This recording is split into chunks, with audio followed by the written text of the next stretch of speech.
बिस्मिल्लाहिर्रहमानिर्रहीम। अल्हम्दुलिल्लाहि रब्बिल आलमीन वस्सलातु वस्सलाम अला खातिमुन नबिय्यीन।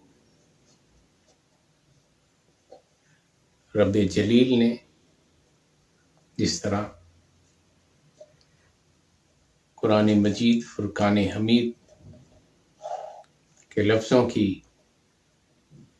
हुर्मत की हिफाजत फरमाई है, इसी तरह अपने प्यारे महबूब के हर कौल, हर फेल, हर अदा की हिफाजत फरमाई है। नबी करीम सल्लल्लाहु अलैहि वसल्लम के दस्ते अक़दस की बरक़ात का शुमार नामुमकिन है। नबी करीम सल्लल्लाहु अलैहि वसल्लम के दस्ते अक़दस से शफा भी मिली, प्यास भी बुझी और रहमतें भी नसीब हुई। दलाइल नबुवा लिल बैकी से नकल कर रहा हूँ। हज़रत अता रहमतुल्लाह अलैह फरमाते हैं कि मैंने अपने आका हज़रत साइब बिन यजीद रज़ी अल्लाह अन्हो से पूछा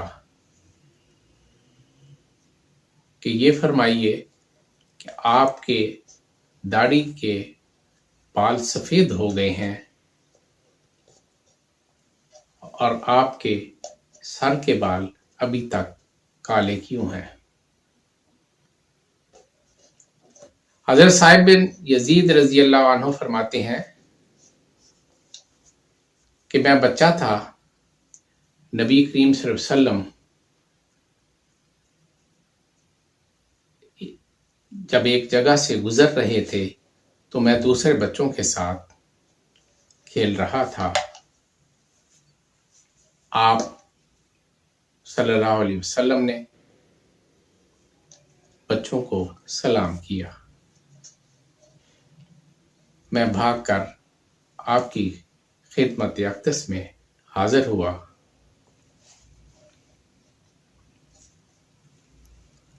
आपने कमाल शफ़क़त का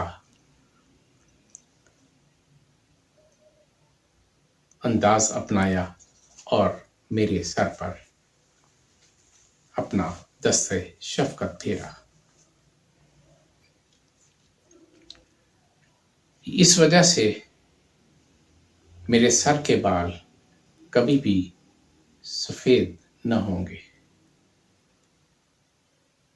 ये वाक़या उस वक्त का है जब हज़रत साइब बिन यजीद रज़ी अल्लाह अन्हु 80 साल से ज़ायद उम्र के हो चुके थे।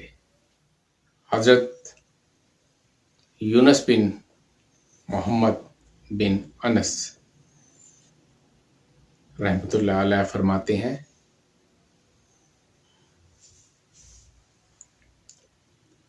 कि मेरे वालिद ने मुझे बताया कि जब नबी मोहतशम सल्लल्लाहु अलैहि वसल्लम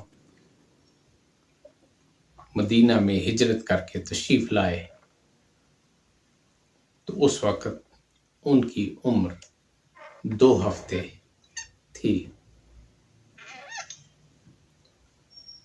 उन्हें नबी करीम सल्लल्लाहु अलैहि वसल्लम की खिदमत अक़दस में पेश किया गया। आप सल्लल्लाहु अलैहि वसल्लम ने उस नौमालूद के सर और चेहरे पर अपना हाथ फेरा।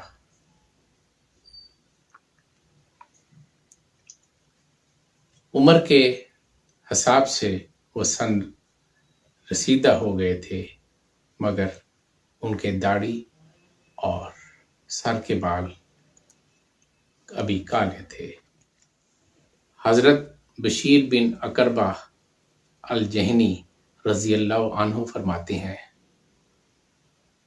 कि मैं नबी करीम सल्लल्लाहु अलैहि वसल्लम की खिदमत में उस वक्त हाजिर हुआ जब वो बच्चे थे। نبی محتشم صلی اللہ علیہ وسلم نے اپنا دست شفقت ان کے سر پر رکھا۔ جب بزرگی نے انہیں آ لیا تو ان کے سر کا وہ حصہ جہاں نبی محتشم صلی اللہ علیہ وسلم نے اپنا دست مبارک رکھا تھا، وہ بال ابھی تک کالے تھے اور باقی سارا سر سفید ہو گیا تھا۔ وما توفیقی الا باللہ۔